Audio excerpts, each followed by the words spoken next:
puzzled. That is the beginning of wisdom.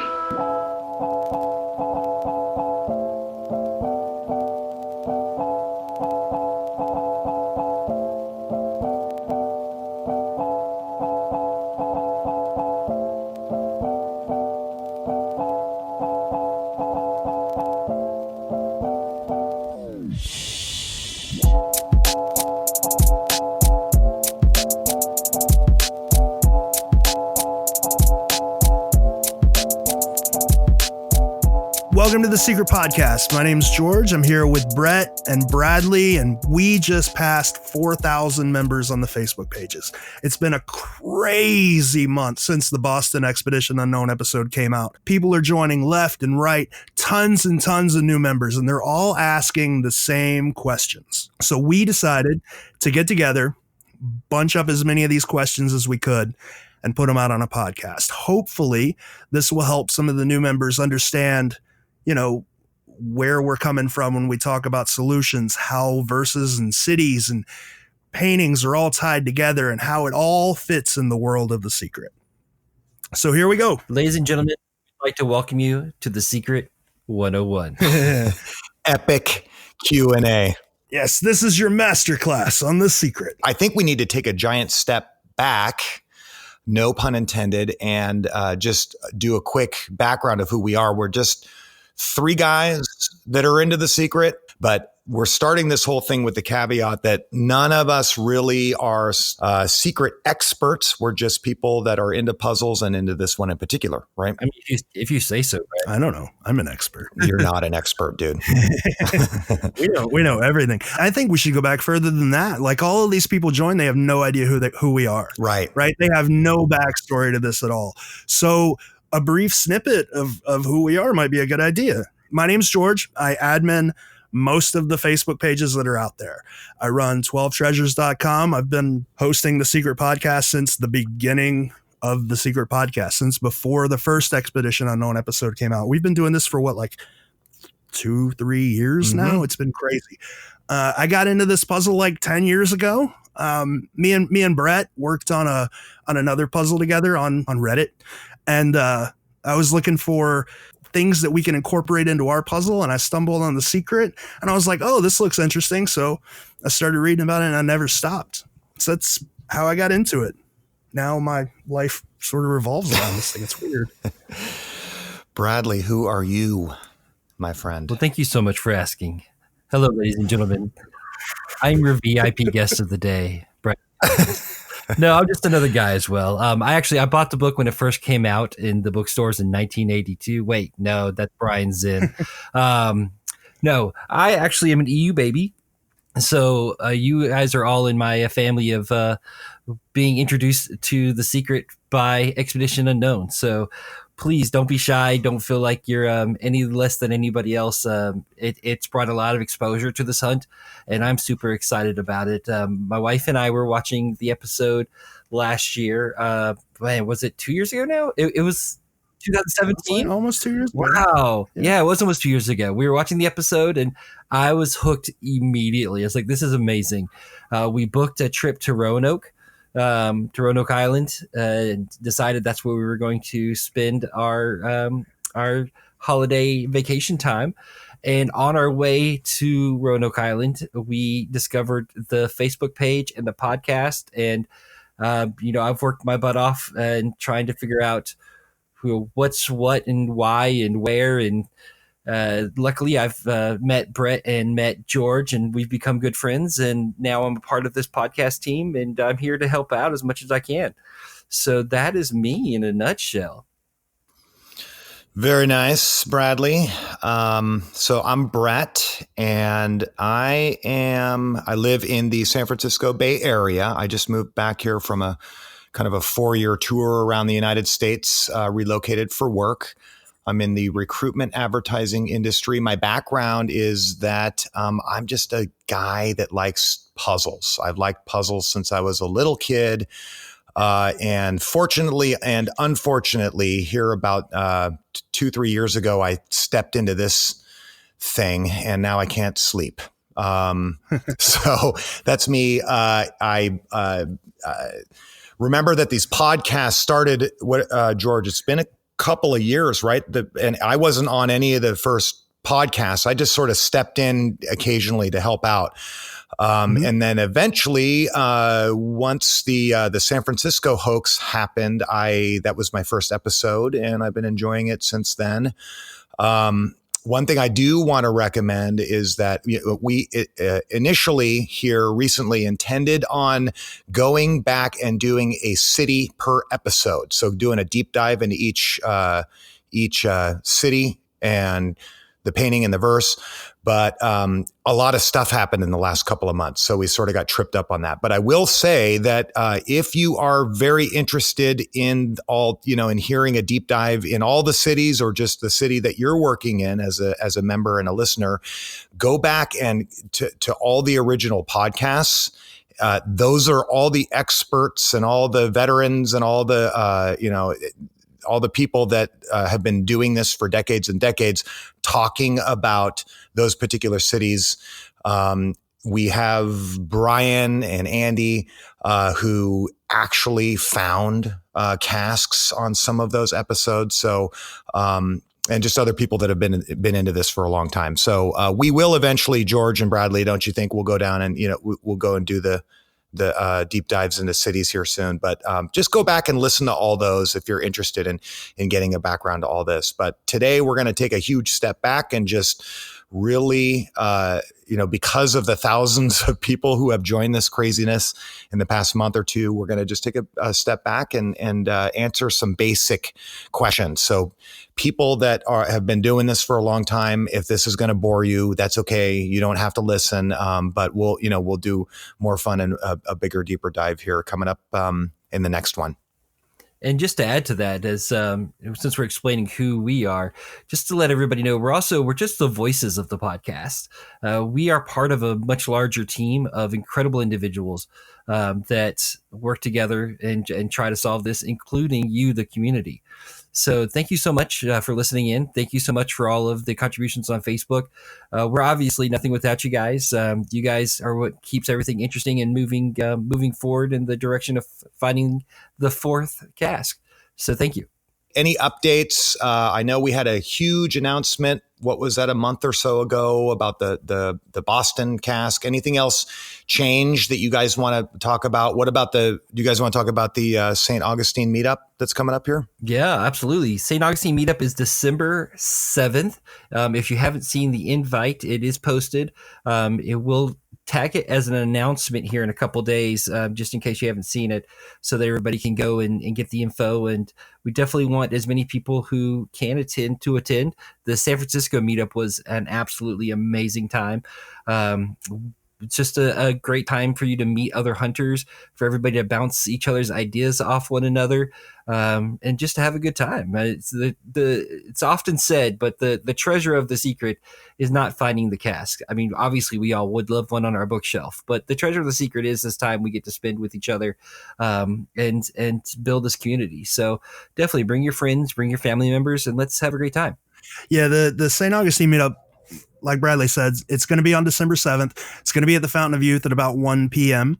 It's going to be a little different than the San Francisco meetup in that I hear many more people are attending. And St. Augustine, there's a lot of stuff going on in the city on that day, right around that same area. Oh. We've got the St. Augustine Christmas parades going on like 3 blocks away from the Fountain of Youth.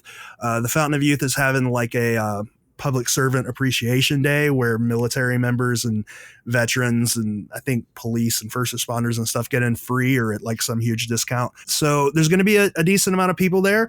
I would recommend, if you're coming to the meetup, come early to get parking, or, find parking throughout the city and take like a red train or something up to the Fountain of Youth.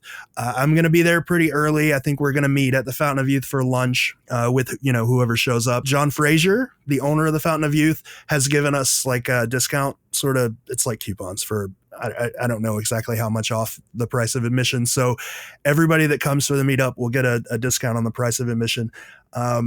John Frazier is going to do a tour of the park. He's going to talk to everybody that's there about, the history that we're concerned with. His family's on the Fountain of Youth since before he was born. So he knows what's changed, what's been moved, What's been added. And he's going to give that tour. Then we're going to do a podcast recording that's essentially a Q&A with Fraser. Anybody, you come, you can ask your question. It'll be on the podcast.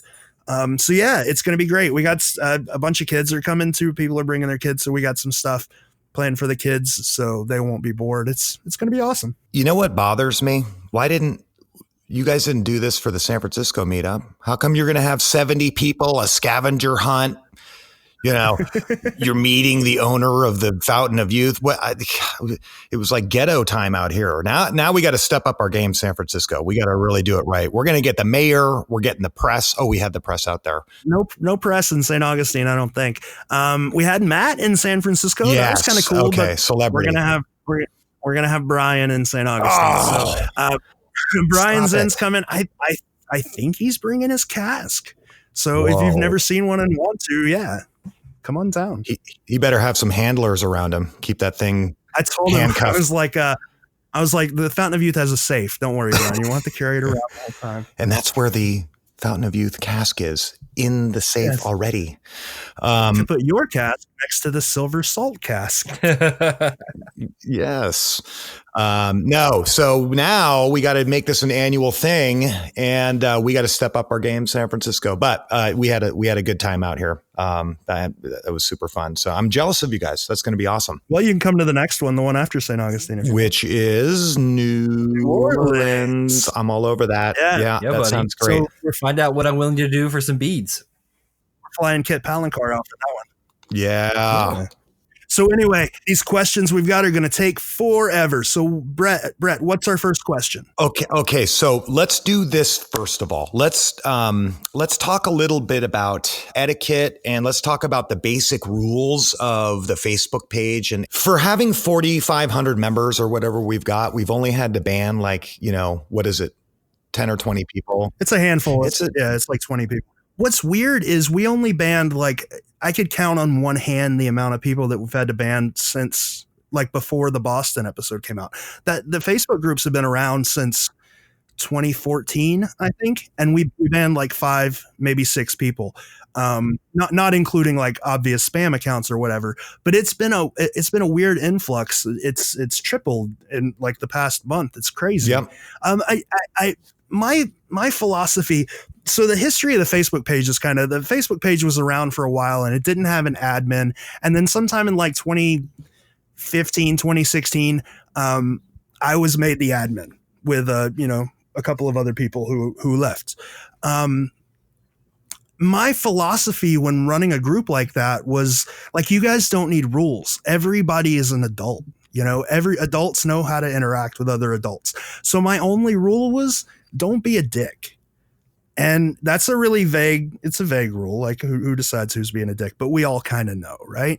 Just don't be a dick and everything's fine. Since then, we've updated those rules. Don't encourage people to dig illegally because that became a problem. If you say you found a cask, you better be able to prove it.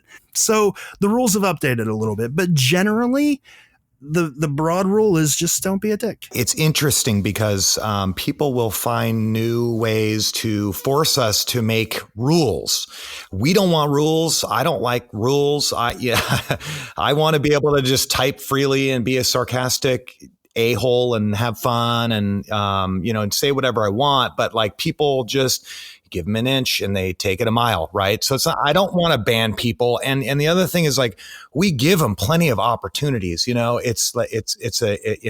again, we're talking about a tiny percentage of everybody. For the most part, everybody's cool. They're not pounding on the family and JJP and, Brian and Andy for the most part. But, there's those few, I guess we do have to make rules and say, hey, don't come in here, and encouraging people to dig without a permit, for example. So just in case you're worried, I know new people, you don't know your way around yet. You don't know, what's going on in the groups. You don't know its philosophy or whatever.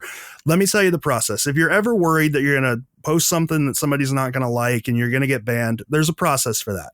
If you post something that's sort of questionable, one of the mods will shoot you a message. We won't even really unless it's obviously bad, we won't even remove it right away. We'll just shoot you a message and be like, hey, you might want to reword this or whatever.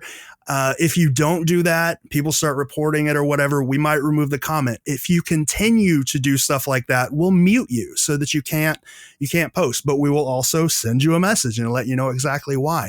And you got to be a habitual offender to get banned. It's not something like you do one thing or you insult one person and you're gone.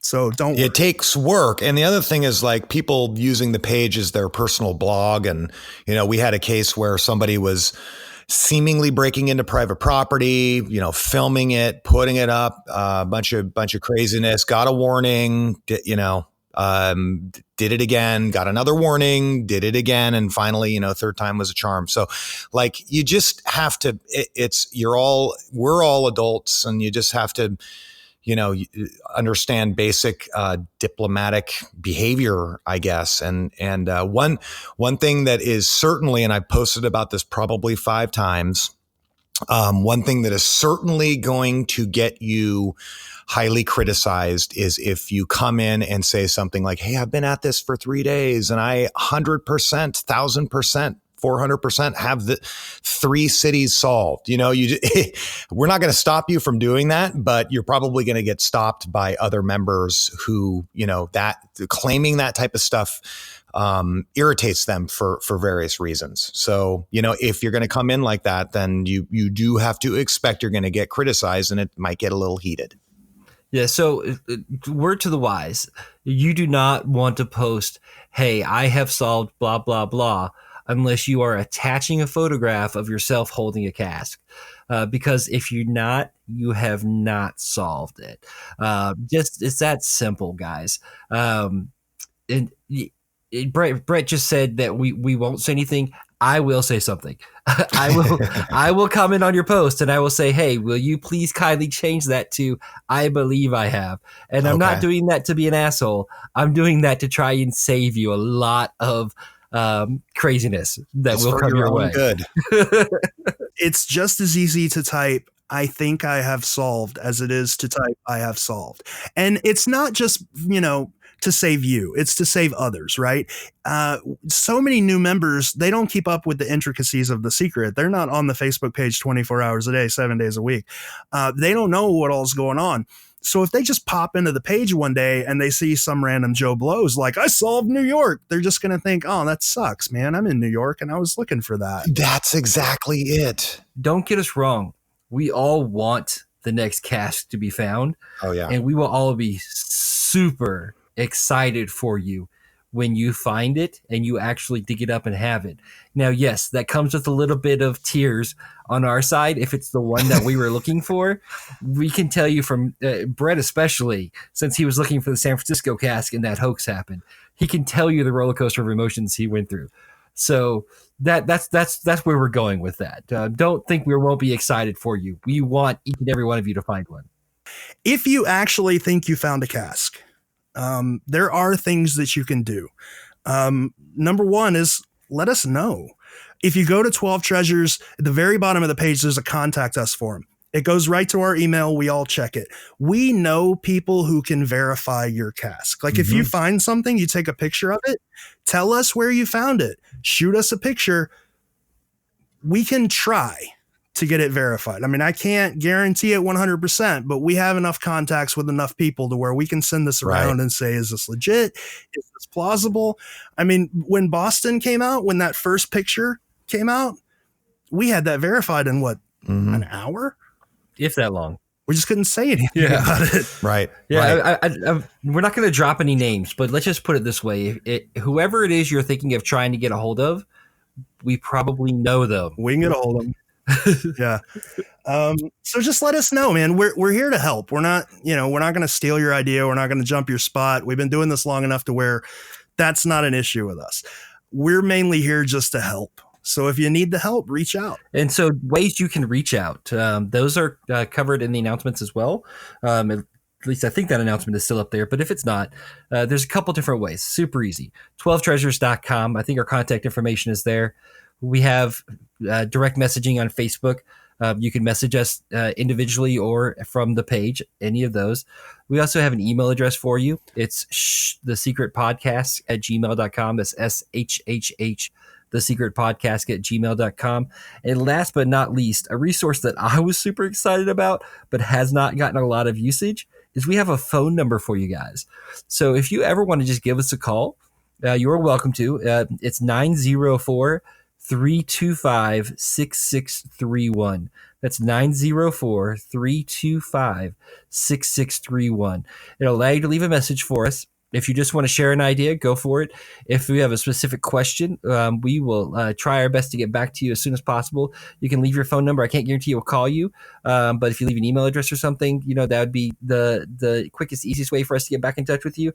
But those are several ways you can get in touch with us. Yeah, one thing that we do ask though is you give us a little bit of time. Like I woke up this morning. I actually took a screenshot of it. Hang on. I woke up this morning to 27 Facebook messages and 42 Facebook notifications. I get like 10 emails a day. I read them, and it's just sometimes it takes me a while to get back to you. I'm sorry. People get upset. They're like, it's been a week. Why haven't I heard back from George? There's a lot of these. So sometimes it takes me a little time, but, and the same with Bradley, we will reach out. If you say I 100% solved San Francisco, it's not going to make me cry. You will have to perpetrate a massive hoax to get tears in my eyes, which Dr. Gay did. So if you do want to see me cry, you'll perpetrate another hoax. But the point is that we're not going to get bummed out. And here's why. 5 times a day with all of these pages. Remember, all of you aren't involved in all these pages. I think I'm part of 10 secret pages. 5 times a day, I see a post that says I solved it, and I feel bad for the person that says that because they're just going to get pounded on. You know what I mean? So it's for your own good. Talking about being a member of that many different Facebook pages, there are several Facebook pages available for everybody at this point. We are what a lot of people will refer to as the main Facebook page. That's what we're discussing today. And that is The Secret Podcast. If you just look for The Secret Podcast, that's us. And then in our tagline for our quote unquote main page where most people post, where we have the almost 5,000 members, is The Secret Byron Price. You'll see that at the end. It'll be The Secret, a Treasure Hunt, Byron Price. If you just go to 12treasures.com, you can find a little link in the middle of the page that says join group. Even easier. And there are subgroups. There's a subgroup for every city.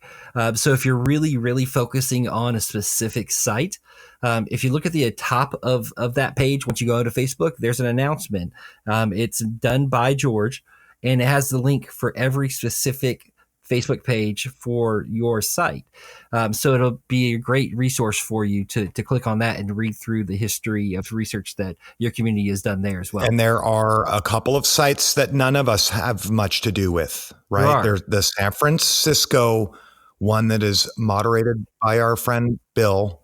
There's St. Augustine that's moderated by Vinny, but there's 3 St. Augustine pages. So here's how all of this came about. In the beginning, it's like Secret Genesis 1:1. In the beginning, there was one page. There was The Secret, a Treasure Hunt, Byron Price. And when EU came out, there was an influx of people. That page had 600 members. We were all super tight. Everybody worked together. It was great.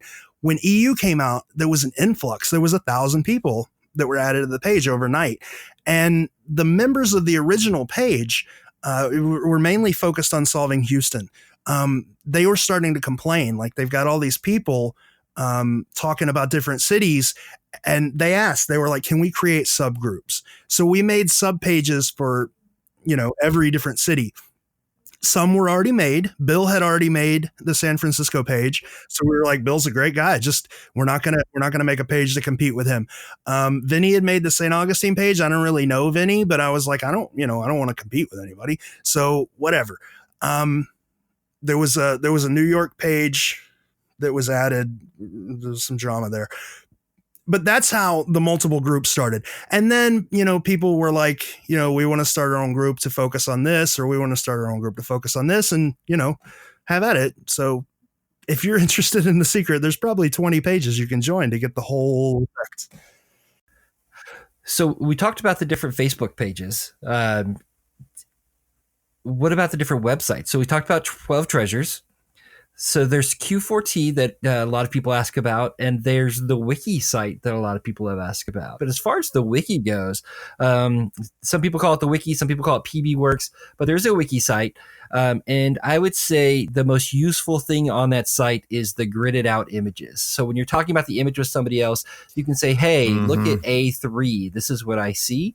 And that's about where it stops. And this is why I say that. So I told you guys when I was telling you a little bit about myself that my wife and I saw the show. We got excited. We went on a trip. Well, of course, I did a Google search, and that's one of the very first websites that I stumbled onto. And when I did, of course, I immediately clicked on the Roanoke section, and it said, bright as day, this is the solve for Roanoke. I was like, well, that's interesting. I didn't think that one was solved yet. So I started reading through it. And yeah, you know, a lot of what they have there makes sense. I don't disagree with a lot of it, but a lot of it doesn't make sense. For instance, here's why I have a big issue with the wiki. So the end of the solve that's listed on the wiki says, hey, the Roanoke cask is buried underneath the CRO tree, and we have checked and we have probed, but we don't have permission to dig it out, or something to that effect.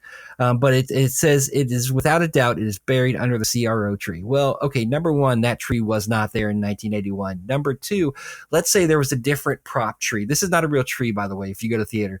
Let's say it's a different prop tree. Okay, great, whatever. At the bottom of this tree is maybe a 1/4 inch of sand, maybe, and then a wooden platform.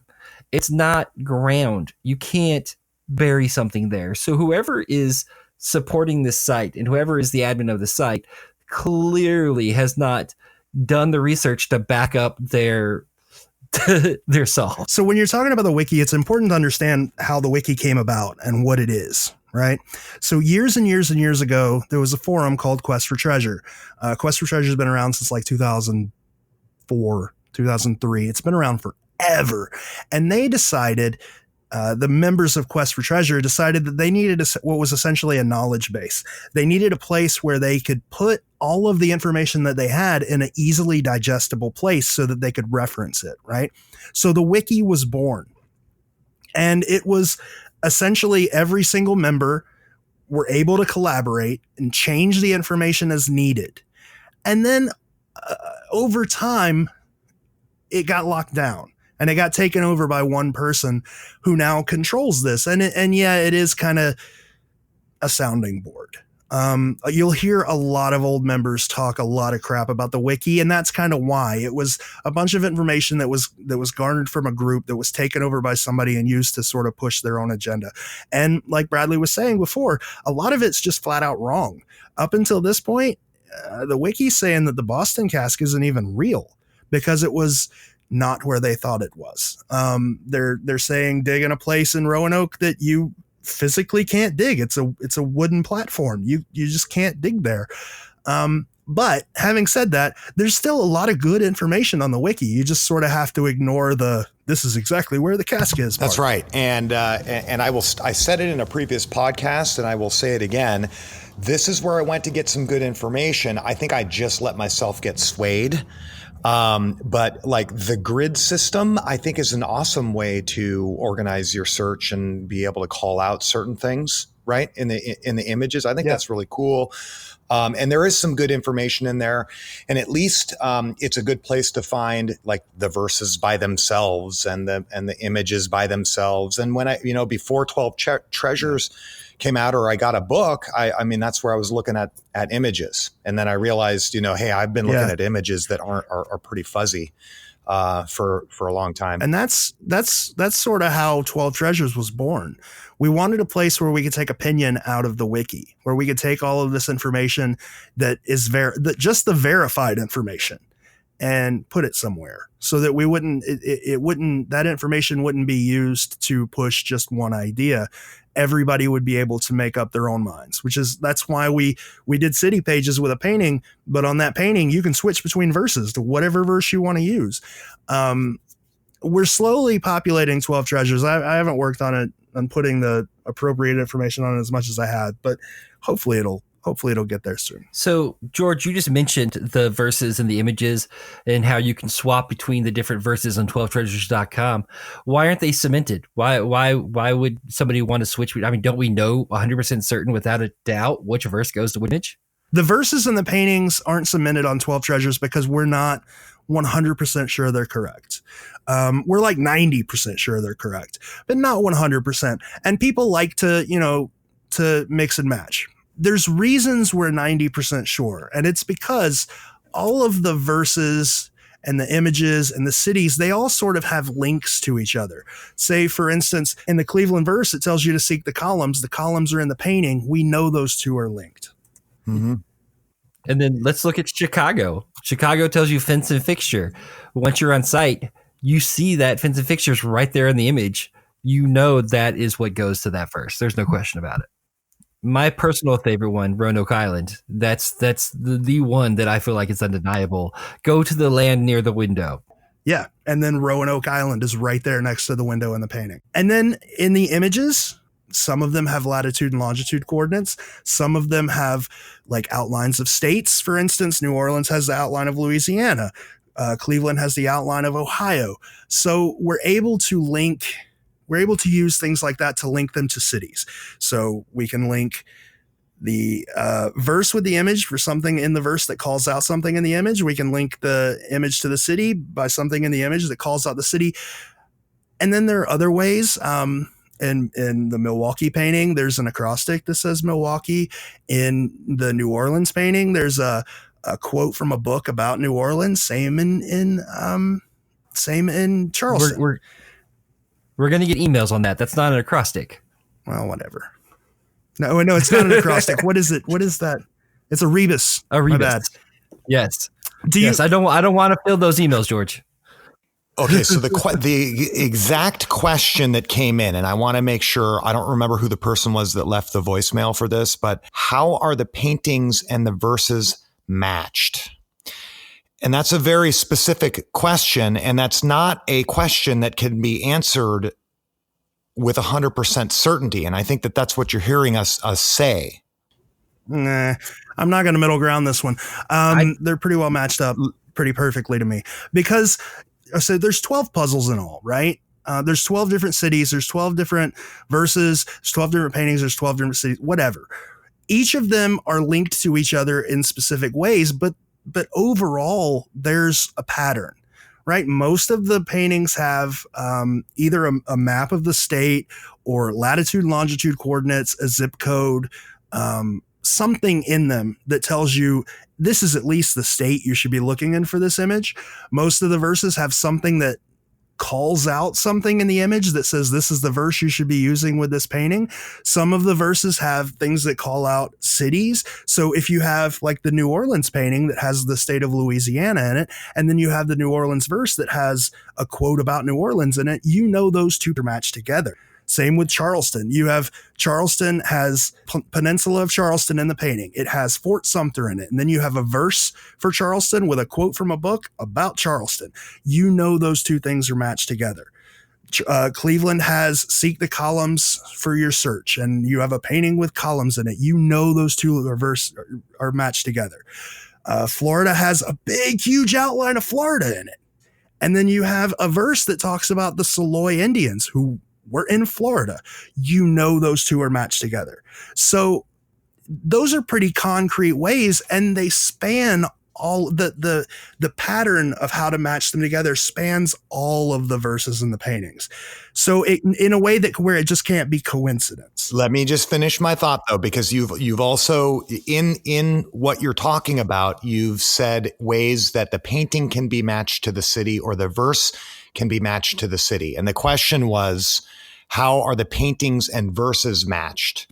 They're not. There's three things. Right. But that's what the instructions say to do is what, okay. And I think that's what the question comes from. Okay. I see what you're saying. The hub that is tying together the paintings and the verses is the city. Do you see what I'm saying? So like for San Francisco, right. But you got the latitude and longitude, and then, and then you're tying the verse to the city. Tying the verses and the images together is not necessarily just like a standard given. They're usually tied around the hub of the city that the verse and the image refer to. That's the point I'm making. What's misleading about that is not you don't really match a verse with an image. There's three different things that all have to fit together perfectly. There's a city, there's an image, there's a verse. So it's not that like, how do we match the verse to the image? Right. That's the wrong question. How does it all fit together? Like that question's like asking, why does 2 + 2 equal 7? It doesn't, right? You have to match, you have to pair three things together perfectly. Right. We're not just working with an XY, we're working with an XY and a Z here. And that's what a lot of people miss. Right. So just to give an example of how not 100% we are in agreement of having these solved, George says 90%. I say like 80% because I am not in the party that the Milwaukee verse goes with the Milwaukee image that's normally accepted. Seriously? Yeah, absolutely. Due to the community, 100% to the community and what they have presented in the last few months, I am 99.9%. I'm not going to be that guy that says 100% on Expedition Unknown. There's too many of those. I am 99.9% certain that the verse that we have been pairing with Milwaukee goes with the Montreal image. Okay. Well, that's okay. And by the way, the difference between 100% and 99.9%, sure, Bradley, is only 0.1%. So you're basically saying you're 100%. Don't make me that guy. I'm not that guy. Don't be that guy. I listen, somebody recently, and I wish I remember her name, you guys might, put up a solve in Montreal that used the Milwaukee verse. That is Sabrina. I thought that was pretty cool. Yeah, Sabrina. And I even told her, I thought that was pretty good, you know? It absolutely is. And Sabrina gives a lot of credit to other hunters as well. So I highly recommend you guys watch her video, and I highly recommend that you give that some thought. But also, I can't believe we haven't mentioned this yet. Our international community is amazing. Guys, ladies, if your first language isn't English, no biggie. We have a translate button. Please don't feel like anybody is going to think less of you or make fun of you. Please feel free to post in whatever language you are comfortable posting in. And it is on us to make sure that we're able to go in and translate it. And Facebook makes it pretty easy for us to do that. So thank you so much for being members and for joining in and helping out the community. I mean, George barely speaks English. So why should anybody international, That's true, feel ashamed? I mean, if George can do it, we can all do it. I only speak in 4-letter words. Yes, I noticed that. But anyway, okay. So the cool thing to understand is that there isn't an exact answer for that we know of yet. Maybe there is. We just haven't determined it. The other thing is that none of us really agree either. So, sometimes I see these battles on the Facebook page. Oh, the vets are just grizzled vets, and they think things are a certain way because, they can't stand the conventional they can't stand when a quote unquote newbie come. We don't agree with each other. I don't agree with Matt, necessarily. I don't agree with George on a lot of stuff, or Bradley or whoever. So don't think that it's like us against them type of mentality here. It's more of like, are you coming in and are you adding value and are you being diplomatic about it? Or are you, sorry to get back to the rules, but are you coming in and saying you're all wrong, you grizzled angry vets, and this, I'm right and I'm new and forget you guys, you know what I mean? Yeah, but that's a valid argument that new members have about old members holding to their beliefs. It's a problem that we had for a long time, and nobody really called anybody on it because everybody assumed that the old members were correct, and even I did. Mm-hmm. But Boston screwed that up for everybody. Like there was no real path to Boston. There was no path theory's gone. Moon theory, that's gone. Like, shadow theory, gone. There's no real. Boston made me feel like a complete idiot. Yeah, Boston was just so dumb, like stupid simple. and it's made all of the old members sort of take a step back. Like, it's something we've noticed in the Facebook pages. People are like, why aren't any of the old members posting? Well, that's a good reason. Like, all of their theories were just thrown out the door. They're relearning too. So the Boston came out and leveled the playing field for everybody. It doesn't matter if you just got into the hunt watching that episode, or if you're like Matt, you've been in the hunt since 1982. It's a level playing field now. All old theories are gone. Now, I'm sure there is an overarching theory to all of these puzzles, but I think Boston proved we don't know what that is yet. And having said all of that about old timers, don't take it the wrong way whenever you post a theory and an idea and somebody challenges you on it. And when you challenge people on it, do so in a nice way. Present your argument like an adult. This is a friendly community, but also when somebody does do that, please don't take offense and lose it on that person. We're here to make each other better. Yeah. And as it's said very often, if we don't challenge each other's ideas, we're not moving forward. So yes, we all want to be nice, but let's not be Bradley nice. I think the problem is that old members come at the puzzle in a different direction than new members do. Old members are used to collaborative information, right? Somebody puts out a piece of information and then everybody researches it and says whether that information is right or wrong, right? So if a new member comes in and says, hey, I think that this verse is talking about Peoria because it says, blah, blah, blah. And one of the old members comes in and says, no, that's wrong. That's a quote from this, whatever. They're just trying to give you the information. Generally, they're not trying to be an ass about it. They're not trying to put you down. They just want you to have the information that they have. Correct. And new members sort of take it the wrong way. They think like, oh, we should have a conversation about Peoria instead of just being like, no, this fits in this other place. You see what I'm saying? So it falls on the poster as well a little bit to know how to take criticism. Here's the flip side. I have seen a trend of, since the Boston find, I'm struggling with the solve, okay, or the conventional theory of what the solve is. Okay. I watched the episode a couple of times and I've been in a lot of discussions about the Boston solve itself. Am I 100% on board? No, I'm not. I'm struggle in getting from point A to point Z in that one. Now, here's the deal though.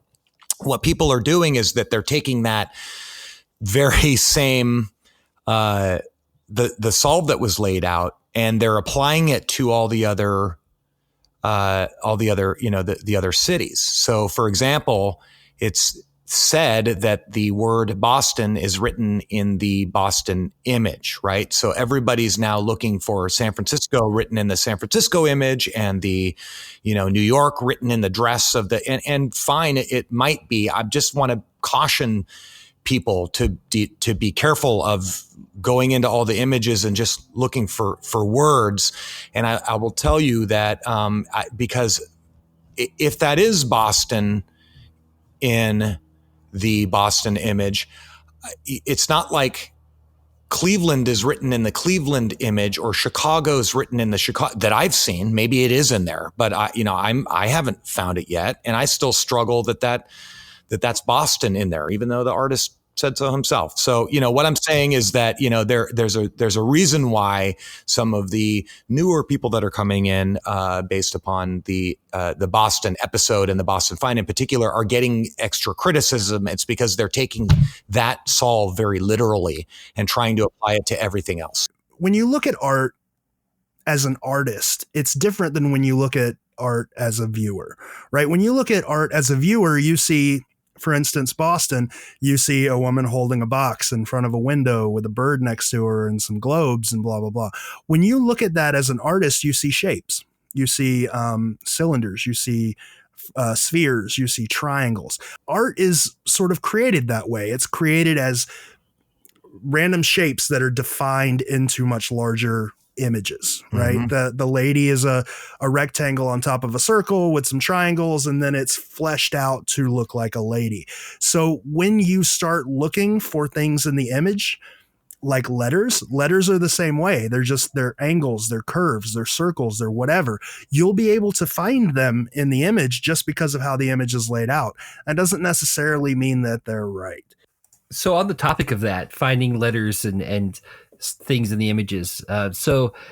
Everybody, for the most part, has a copy of the book. If you don't have a copy of the book, highly recommend you get one. We'll talk a little bit more about that later. But the images in the book, from JJP's perspective, from Byron Price's perspective, from everybody that worked on this puzzle together, everything that's printed in the book, save maybe a clue in the New York puzzle, came out exactly how it needs to be for you to be able to find it. What does that mean? That means, to me at least, that you do not have to super zoom into these images to find tiny numbers and tiny letters that are blemishes in the background of the paint.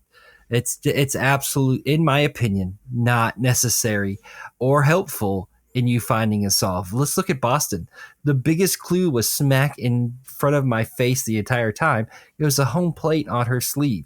And once it was solved, I was like, holy crap, how did I miss that? Well, you want to know why I missed that? Because I used to do what a lot of other hunters are doing. And I used to blow up the image on my TV screen, zoom into the finest little details I could, and think that there's got to be clever little clues hidden in these brushstrokes. There's not. They're not there. Yeah. Save yourself some time. I have the book that Rob and his friends used to solve the Chicago cask. I have the very same book that Andy and Brian had when they solved Cleveland. I have, I don't know if Jason has the original book or not, right? But here's my point. We don't need fancy stuff. We don't need anything fancy. We don't need blown up images. We don't need, I don't know, maybe some of the little clues got lost in the printing. But I mean, in general, we're by just a book in our hands, we're using the same tools that finders used. And by the way, Rob didn't have an art history degree. Andy and Brian weren't painters and knew the nuances of painting and things like that. And I'm just saying, my point is to take a step back, put yourself in the shoes of a person that would have been looking at this in 1982 and try to start there. I used to always tell people that fence post in Chicago, that's pretty obviously the fence post in Chicago. Yeah. In the painting, it's obvious what it is on site. Right. The water tower, it's obvious that's the water tower. Right. In Cleveland, the terminal tower, that's obviously the terminal tower. The planner is obviously the planner. The columns are obviously the columns. In Boston, that home plate, that's obviously home plate.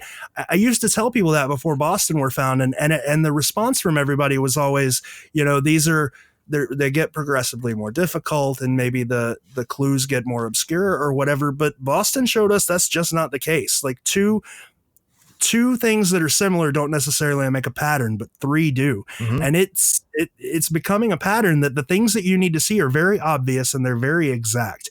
They're not maps of areas. They're not maps of rivers. They're nothing like that. It's just very obvious. This is what this is.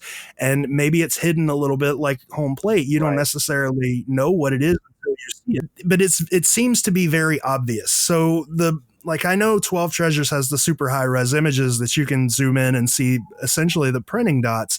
But in the three that were solved, you didn't need to do that. These are hard. The three that were solved were hard, not because you had to dig into history or you had to dig into the art or you had to zoom in on things. They were hard because they were vague. Right? That home plate, that's vague.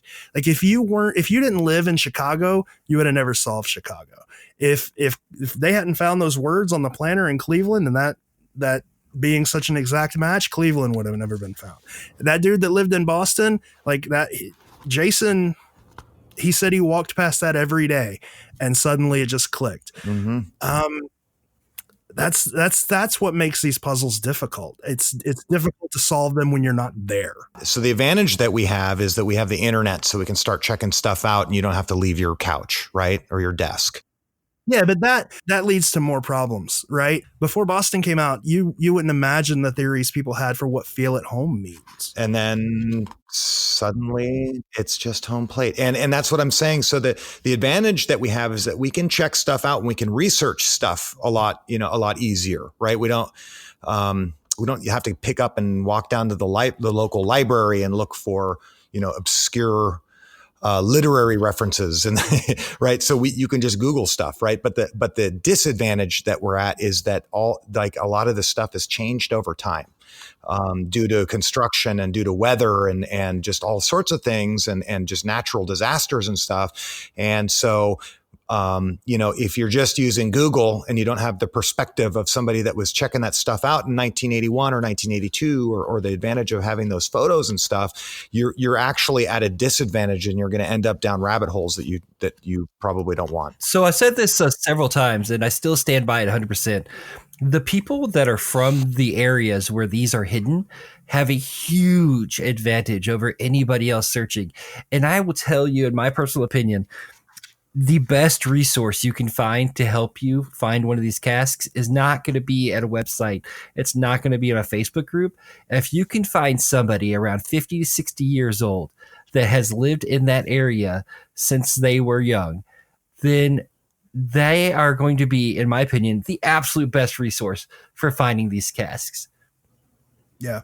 Mm-hmm. So something that Brett said that I want to touch on is complex literary references, because some of these verses do have obscure references in them. Charleston and New Orleans, those quotes come from a really obscure book, right? But once you find that book, once you find those quotes, it's pretty obvious what the quotes are, what city the quotes are talking about. Mm-hmm. The same with Boston. Boston's got the Littlecleese is north of Xenophon, or however you pronounce that. But once you find that quote, you know what city you're supposed to be in. The Houston verse has got a quote from Herman Melville. It's in Herman Park. It's got a quote from Atlas Shrugged, which is a book not about, but about railroads. The verse also references the train tracks that are right nearby. Like, the literary references are kind of obscure. They've mostly been found by now, and they put you exactly where you need to be. I think you pronounced Xenophon correct, but I think the correct pronunciation of that other T word is Thucydides. Well, whatever. I just made that up. That's completely JM in our original incorrect. In our original podcast, JM pronounced it the Littlecleese, and I am going with the Littlecleese from now on. Well, there's no L in there. I could tell that. I think it's Thucydides, bro. Thucydides. Okay. Gotcha. But you're absolutely right. So okay. So moving on though. We are at a distinct advantage and disadvantage today. That's the point I was trying to make. That solves nothing or does nothing for us. I was just kind of pointing that out. But I love the fact of what you guys are saying, which is like, get back to basics, take a huge step back. Think of yourself as like a teen or a young person in 1981, and you just grabbed this book off a shelf and went, hey, this is pretty cool. Some kind of puzzle book by this guy. This is going to be pretty neat. What would you do? Right. And that's the way to start, rather than getting all wrapped up in all this stuff that overly complicates everything on the Facebook pages and the this and the that and the Q4. Just try to take a big step back. Think more Highlights Magazine and less CIS. Yeah, exactly. Correct. So, Brett, we got a lot of questions. We do have a lot of questions. So let's just knock them out. Let's knock them out one by one. We'll give you our best answer, and we'll take guys, it from there. Yes, sir. I had an idea. We've got a couple questions. Can we just knock them out one by one? Let's do that. Hey, guys, I have a really good idea. Oh, God. What is it? Let's read a question, and then let's answer it one by one. Hey, that sounds awesome. That sounds like a really good idea, Brett. It's a good idea you had just now about picking a question and answering it one by one. Okay. Shoot. Hey, what about the book? Where can I find a book? So the book is really difficult to find if you want a first edition. There is a reprint out and the images suck. Like, they're just flat out. Nobody will tell you the images are good, but the rest of the book is perfect. And the puzzle is more than just the images. I don't want to burst anybody's bubble, but it is. There's a lot more to the book and the puzzle than just the images. So get the reprint. The reprint's only like $15. Right. You won't, it's so cheap. You won't care. You can write your own notes in it or whatever. And then use 12 treasures for the images. That's the best scans you'll ever find. And you can bring them up on your phone, so get the original book, write all your notes in it, take it with you on site, take your phone with you. So you got the images. That's all you need. If you absolutely want an original book, don't buy one now, because anytime this hunt gets any kind of publicity, prices for the book shoot up. They go, like when the original EU episode came out, they were like $3,000 for a book. Give it like 4 months, they'll drop back down. I don't think I've ever spent more than $150 on a book, aside from once, but that was as a favor to somebody. The prices will come back down. Normal price for the book's about $150. Right. Do you buy a stock at the top of its price range? Yes, I have done that a ton. Don't do what Brett does. Buy it when it hits its low. But I just gave away my reprint. Oh, I don't even have one. I had one and I gave it away because it's like you said, you can like if you have an original, don't do that. But you can do that with a reprint. You can easily replace it. Now you tell me I'm not supposed to give away originals? Do not give those away. Well, sell them if you can. George says, wait 4 months. But if you are patient enough, you will eventually find a great deal. I waited 1.5 years before I bought my first original, and I got a great price, and it was in excellent condition considering it's a 40-year-old book. So just be patient, and it'll come your way. I'm not saying don't spend the money, but some people have that to spend, but don't spend the money. I found one on Goodwill, or at Goodwill, for $1.99. This was like Jeez. 5 months ago. Yeah. You know what really sucks? If you go on Quest for Treasure, so Quest for Treasure is this old forum that you probably can't get on, but you can still read it. There's this section for people who are looking to trade books or looking for a place to find books. And like 6 years ago, you could have bought a first edition copy of The Secret signed by Byron Price for less than $10. Wow. That's pretty amazing. Yeah. I think Brett had a really great idea about us taking a question, answering it. And we're not sticking to it. So let's go on to the next one. Why don't you guys ever listen to me? Hey, I got I know, I'm pretty sure where this cask is hidden. How can I submit my solution? You can't. There's nobody that knows where these things are buried. John Palancar doesn't know where they're buried. The family of Byron Price doesn't know where they're buried. The current publisher doesn't know where they're buried. There is a form in the back of the reprint, but it's the exact same form that was in the first book, aside from a change of address. Nobody knows where they're buried. The only way you can solve this is by digging one up. Having said that, there are some ways that you can figure out if you're on the right path. You can send your solution to us. We'll take a look at it. We'll ask around to the people that we know if any of it's correct. Yeah, we may get an answer, we may not. But submitting it to the publisher, that's not going to work. For some reason now, I've heard that he's telling you that that the publisher will go and dig up your spot. I don't know if that's true or not. I don't necessarily trust the publisher of the new book. I would never send him my solution. Why would he even do that? Go just for New York or for everywhere? Like, I don't know. That sounds silly. The example I heard, he was on so the current owner is in New York. The digger is on the other side of the country, in California, and he was like, "Hey, send me your solution. I'll go dig it for you." Like, what? Well, see, I heard another one. Yeah. The solution was in San Francisco, and he was like, "Yeah, we've got people that'll dig it for you." But I don't, I'm pretty close with some people who have worked on this book. I've had plenty of messages between me and the publisher of the book. I've never gotten any indication that he has ever or will ever dig. So I'm not saying don't send him your solutions if you don't want to, but be cautious. I can tell you what you're going to get. You're going to get a letter, and that letter is going to say, "Thank you for your theory. We do not have the solutions. We will record it as we do all of them. The estate of Byron Price owns the gems, and they will not be awarded without a cask and key." That's the solution you're going to get, in my own words. What you should do is, there's a form back here in the back of the book to send in your sightings. you should definitely do that. We should send all of our sightings that Matt and others have come up with to the book. Compile all of those sightings. Monday morning at work, I'm going to print out every single one of Matt's sightings. I'm going to send them to John Colby. Yes. You just mark my word. Let's see what we get in return.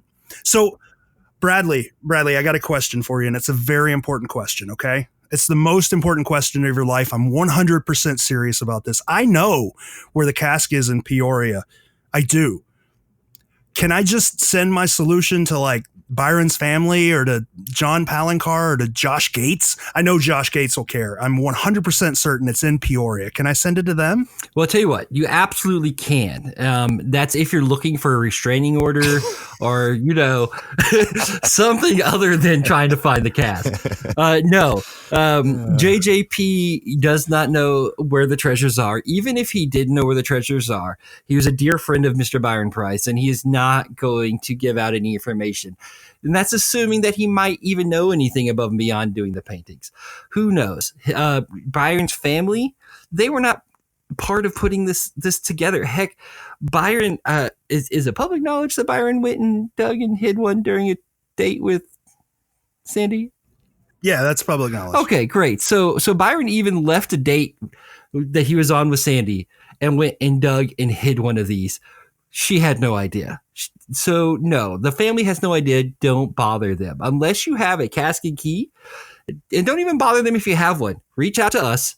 We will get the right people in touch with you, and then you'll get to meet them and you'll get a gym most likely. Before we get to Josh Gates, this is important. I want to expand on, like, and in all seriousness, when you're sending these solutions to Byron's family, remember that you're sending them to a widow. You're sending them to people who's like two kids whose father died. You're sending them a constant reminder of their lost loved one in a way that makes it feel like the only reason people care about him is because he buried some boxes in the dirt. Like, it's painful for them to get these messages, and they've said that numerous times. They've asked very politely, leave them alone. Please respect that. Like, they love the fact that people remember Byron. They love the fact that people remember his work and is still working on the treasure. They love the fact that we honor his memory. They don't like constantly being reminded about it. As far as JJP goes, people have shown up to that man's house. Like, people have literally shown up to his house where he's felt scared. People send him, people used to send him letters on his website so much that he took his website offline. Like, he is a professional artist. There's no way online to contact him anymore. That's how bad this got for him. People found his phone number, they call him. People found his physical address, they show up, they mail him letters. He used to be very polite, right? When you mailed him a letter, he would mail you back a little card, he would sign, and he would write, "I'm sorry, I don't know where any of the treasures are," and blah, blah, blah. But it's gotten to be so much that he just flat out stops responding. Last I talked to him, he said that people are starting to reach out to, like, his wife is a art teacher in a middle school. People are reaching out to the school trying to get in touch with his wife. People are reaching out to Kit trying to get to his dad. People are reaching out to other artists that are friends with Palancar. People are like, stop. He doesn't know. And this puzzle, this is a great puzzle, but it's not worth doing this to these people. And it's also not going to get you anywhere. What are you trying to accomplish by contacting JJP or the family? They don't know where these things are. They're not going to read through your solve or your theory and like sit down over a cup of tea with you and walk through it and congratulate you on being the best puzzle solver ever. They're not going to do it. So if that's what you're looking to accomplish, even more reason to just keep working on it independently and online with the people that want to talk to you about it, not the people that don't want to talk to you about it. I'll tell you this, man. JJP didn't appear on 2 episodes of EU, out of the kindness of his heart. They paid him a lot of money to be on those episodes, and he wouldn't even tell them where they were. He wouldn't give them any hints, And if somebody's willing to pay him a lot of money and he's still not going to give him any hints and he's not going to tell anybody where, why is he going to do that for you? He really respects his friend. He respects his friend's memory. He respects the project they did. He's not going to help you. And this is a good time to point out that this treasure hunt was not just put together by a bunch of professionals that got together to make a buck. Yeah, absolutely. It was made to sell a book. No question about that.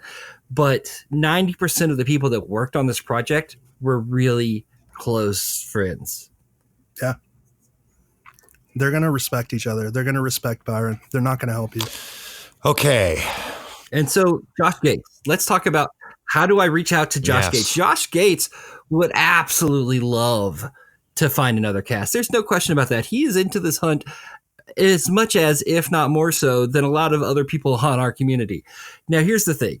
You got to imagine, let's say you're a big Clint Eastwood fan and you want to meet Clint Eastwood.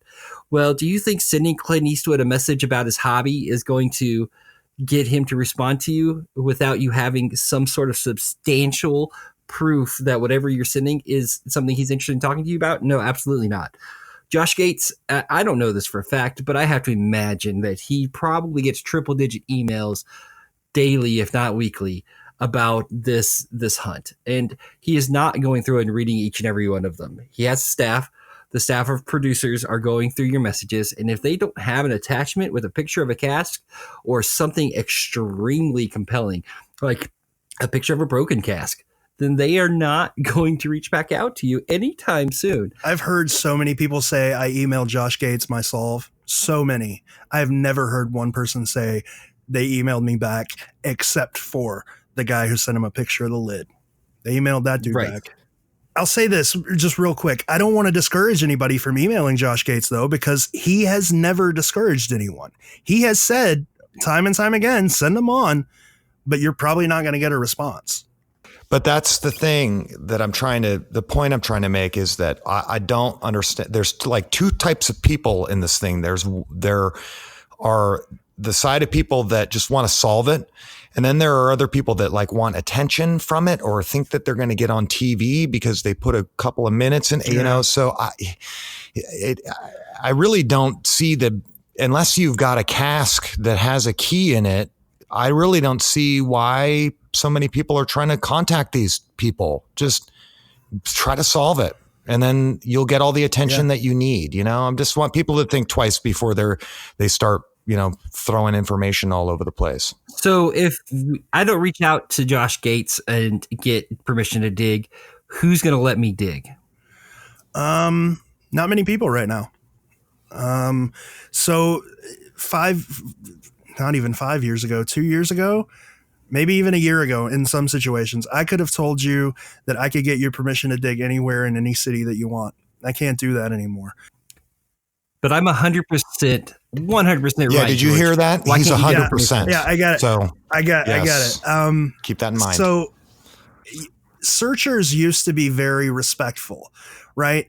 There's a lot of talk about permits now and filing for permits or whatever. You don't need that. You just need permission from somebody at the park, right? You need to walk up to somebody and get permission to be able to dig. And searchers used to do that.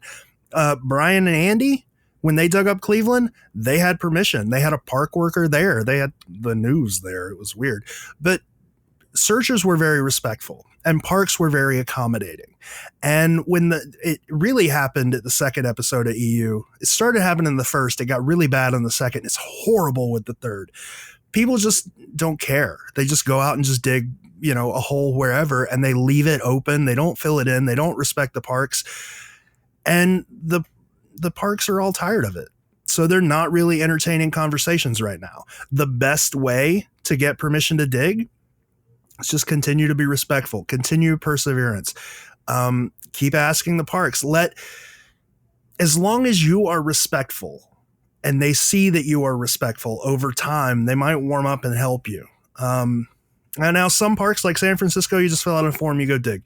Some parks like the Fountain of Youth, you just call John Fraser, you ask him and he lets you. If he doesn't think you're crazy, he'll let you dig a hole. But some places like Milwaukee, like White Point Gardens, they're just sort of shut down right now. And it's because of the disrespect. Once the respect for the parks come back, they'll loosen up. But right now, It's hard, man. So what I hear you saying, George, is instead of going through the right methods, what I should do is put on a hard hat, a high vis vest, and go in the middle of the night and dig myself, because that's the only way I'm going to be able to check it. Is that what I'm hearing you say? So if you do that, odds are if you find a cask, you're going to get prosecuted, because eventually you can't keep it a secret forever. You're going to let it out. And what's the point of finding a cask if you don't make it public and people acknowledge it? Like, you want this thing sitting on your, bookshelf that bad and nobody knows you've got it. But that's how Byron did You're it. going to get in trouble. That's how Byron did it. That's how he wants us to do it. Yeah, but Byron Price may have dressed up in a hard hat and a vest and went in the middle of the night to dig these spots. But I think it's less likely that he was trying to do something illegally, or he knew that it was illegal, than it is like if I walk into a park and see some random dude in the middle of the day digging a hole and then putting something in that hole and burying it. The first thing I'm going to do is walk over there and dig it up and see what he was trying to bury. Right. But if I see a park worker, not so much. I'm going to leave it, whatever. They're just, to be fair, he went in, he probably had an exact spot, went in, it was probably dangerous as well, and dug a hole and buried something, right? We're talking about entire areas of parks getting probed to crap, dug up, huge holes, huge. Yeah, don't do that. Okay, it'd be one thing if it was one Byron, replicating one Byron's process, but we're talking thousands of people just, Well, what I'm trying to do is give you a reason that Byron would have dressed up like that. That's not because I'm breaking the law and other people are going to have to break the law to do it too. Right. That's people's argument. Byron broke the law. He dressed up knowing that he was breaking the law. He snuck in under the cover of darkness so that he wouldn't get caught and prosecuted. It's less likely that he did all of that for that reason than it is, I just don't want people to come behind me and dig these things up right after I leave because they're curious about what I put in the ground. Don't try to be like Byron. You're not trying to sell a book. You have a shitty solve. Don't go to jail over it. Absolutely. I completely agree. Mm-hmm. And keep on track with our questions. Mm-hmm. So when Byron was burying these, he obviously wanted us to only be able to find them by going with the images and the clues and the verses and tracking them down. He didn't want to make it too easy. So what about metal detectors? Are there metals in the cask? Can we use a metal detector? Maybe. It's a big maybe. There's two types of metal detectors. There's one that's very deep and one that's very shallow. One that detects very deep, one that detects very shallow. If you use one of the ones that detect very deep, maybe you can find it. But the problem with that is it's going to detect every single thing that's metal to like a 5-foot distance. You're going to be digging up every single nail and every single penny and every single soda can pop top that's in that park. You'll never find a cask with it. The ones that are shallow, they're not deep enough to find the cask. Is there metal in the casks? That's also a maybe. Out of all the casks that we've got, we know of 5 casks right now. We know of 4 casks right now. We know of the Tribute cask. We know of Cleveland, Chicago, and Boston. Cleveland or Chicago was not broken, but it did have metal in the lid. It had metal in the very top of the lid. Cleveland was broken and had a little bit of metal in the top of the lid and in the key. Boston was destroyed and had absolutely no metal in the key, and it had burlap in the lid instead of metal. And then we know of the Tribute cask, which the Tribute cask lid was broken, and it had metal in it and not burlap. So it's weird. All of these, they're constructed a little differently. So does it have metal in it? Yes, no, maybe. I don't know. But that little bit of doubt that it might not, like the Boston one, no metal in the lid, no metal in the key. That little bit of doubt just takes metal detectors out. Like, even if a metal detector could find it, you can't be sure that the cask that you're looking for has metal in it. So fun fact to know and love, guys. The casks were designed by, the original cask was made by Joe Ellen. Then they hired a company to replicate that and make sure that there were 12 identical boxes. But as George has just pointed out, we are finding that there may have been some experimentation going on with creating these boxes because they were, while they look the same, they were not constructed the same. So there's a lot of mystery still to be solved. Very much so. So these all look the same, but how big are they? Because in the pictures, they look like in the palm of a hand that, they may be somewhere between 4 inches to a foot. How big are these really? So the plexiglass boxes are about 8 inches square by 10 inches high. They're a little taller than they are wide. The casks themselves they're tiny. They really will. They'll fit in the palm of your hand. And the boxes are just like 8 inches square seems like kind of big until you put into perspective the size of the park and how far down you have to dig.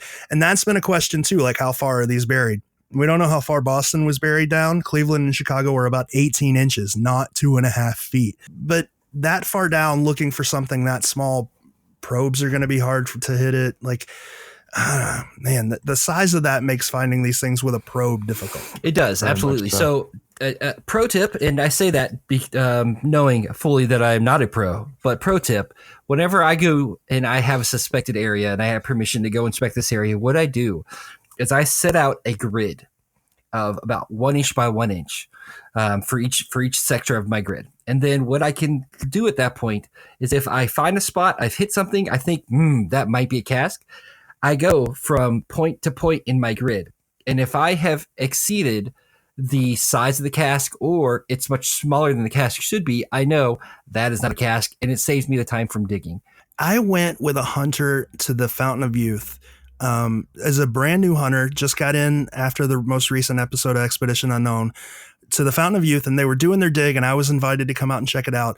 And she did the most ingenious thing I've ever seen, and for the life of me, I cannot figure out why I didn't think of it.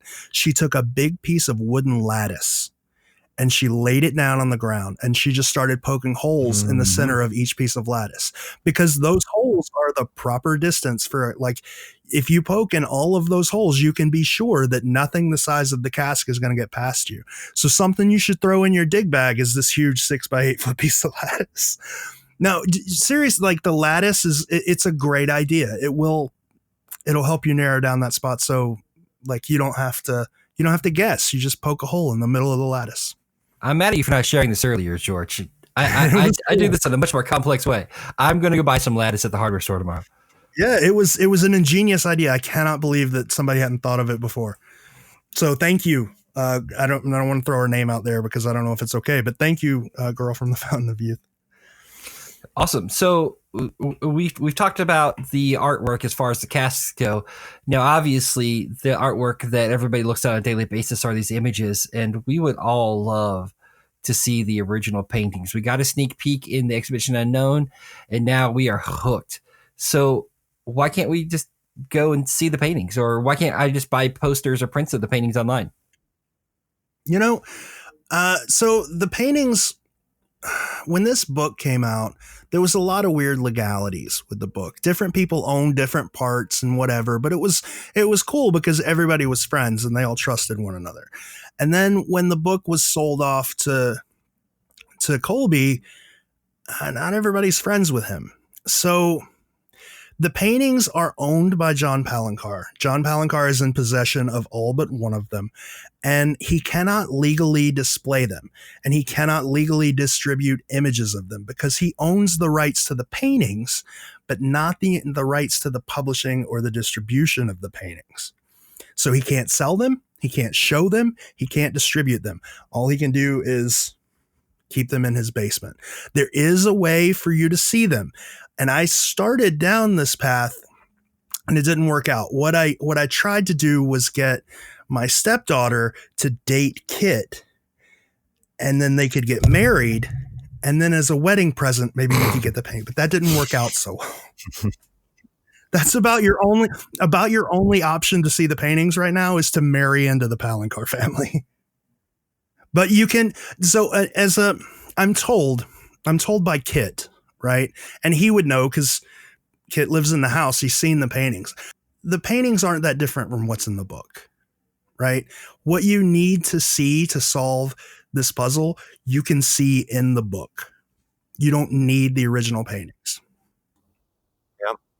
That has been said on multiple occasions by multiple people.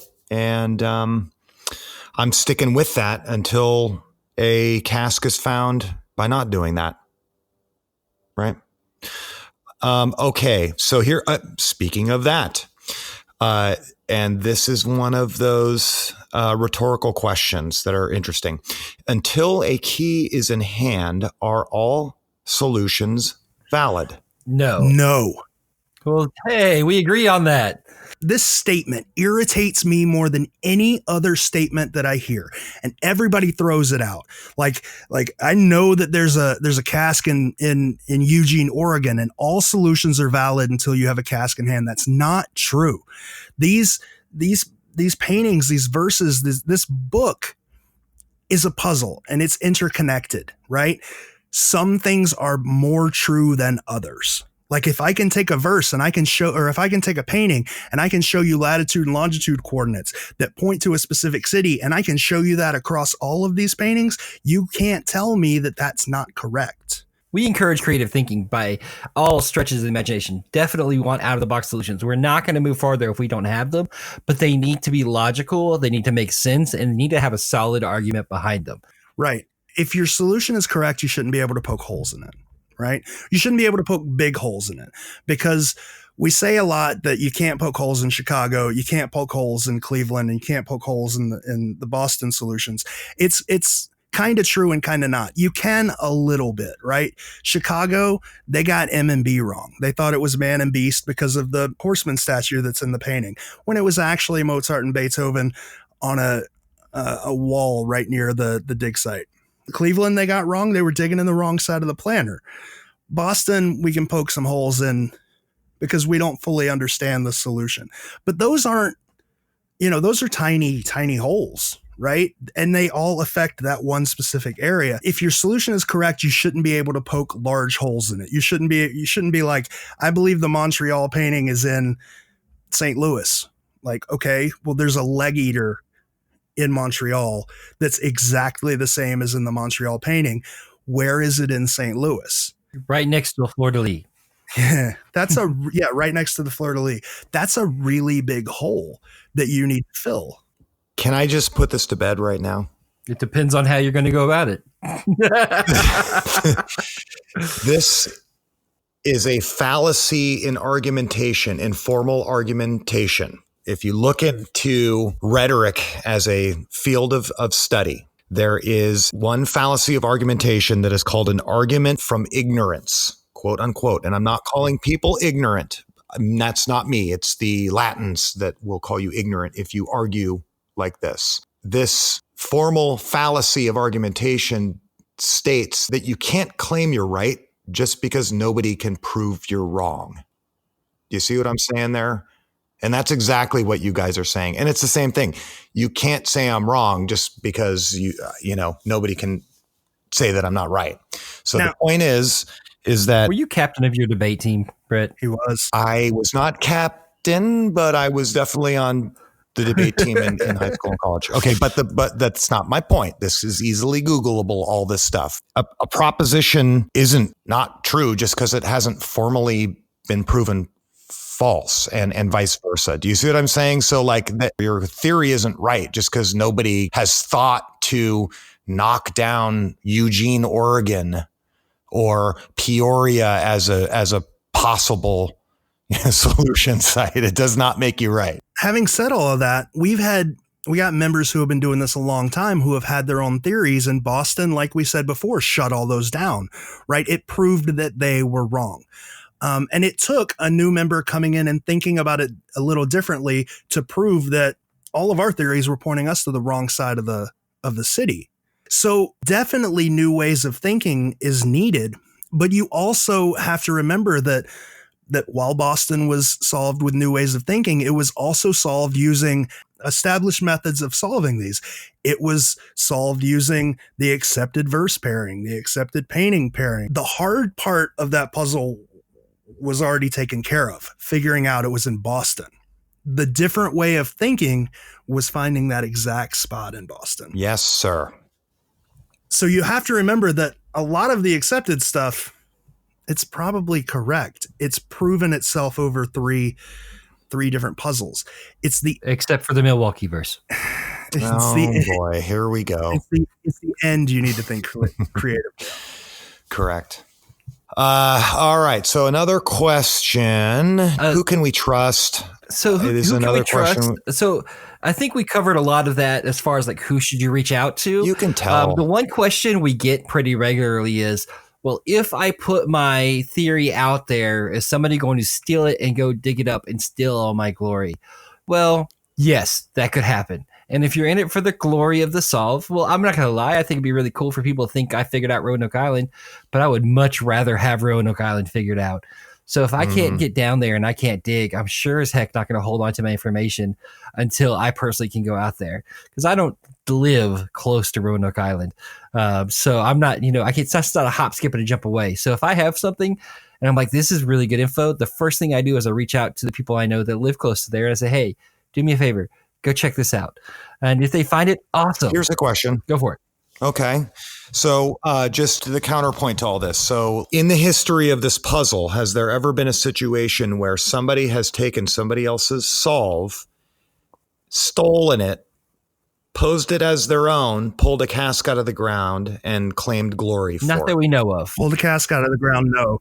But people have stolen stuff. Like we'll call out the first Expedition Unknown episode, the Milwaukee stuff. That was JM stuff. Yes. And it was given freely to James Renner, who used it on the show. Like that whole, like, you're the first person to notice the lion. Yeah, he wasn't. So yeah, it happens. But there's a really good way to answer all of these questions. Who can I trust and who should I tell? Take a person that you want to talk to and try to figure out if they have an angle. Try to figure out if they're trying to push something. Look at their post history, see if they're acting a little shady, see if they're like, running out and digging other, like, it's easy to look in the past and see how people are acting, judge people from their past. If they're trying to push you a specific angle, probably shouldn't go to them, because they're just going to try to absorb your stuff into their angle or push their angle on you. You see what I'm saying? Just judge people by their past. I agree. Yeah, absolutely. And since we're talking about judging people, one of the things I get judged on a lot is how much I absolutely freaking love Christmas. So we are at the holiday season, everybody. I know it's not even Thanksgiving yet, but I don't care.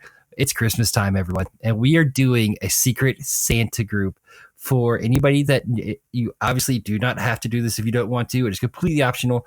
But if you love getting gifts and you love sending gifts and you just love just bringing a smile to somebody's face and celebrating the holidays, please, by all means, go to the announcements. There's a link. Enrollment ends on the 30th. So there's only 6 more days from today that we're recording this. I'm not sure when we're going to broadcast it. So hopefully it's before the 30th. If it's not, sorry guys, you missed it. But if it's before it, go to that link, sign up. And I think it's a $35 limit. Once you sign up, there's a spot for you to go ahead and put in, something that you would like to consider receiving. Now, don't be discouraged if you don't receive that. Handmade gifts are always wonderful. If you can't afford to spend $35, that is okay. Just, write a lovely note, share some. There's sweet things that we can do for each other that don't include spending money. So let's go all out and have fun. I'm excited to send somebody something. What a segue that was. Boom, went right from trust right into Santa Claus. Damn. Nice work, Bradley. Hey, I try.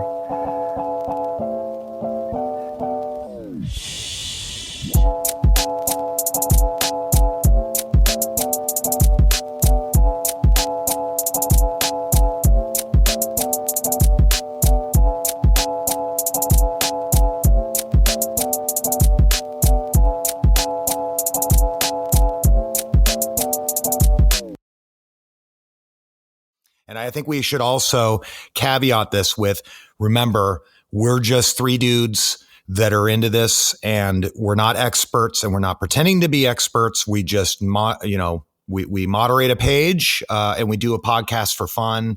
So you don't have to take anything that we say as absolute truth. We are the lords of the secret society, and to go against us is going against Josh Gates. Hello, my name is George. I am your god. Between us 3, yes, exactly. We are the gods of this whole thing, but that's okay. We shouldn't say that.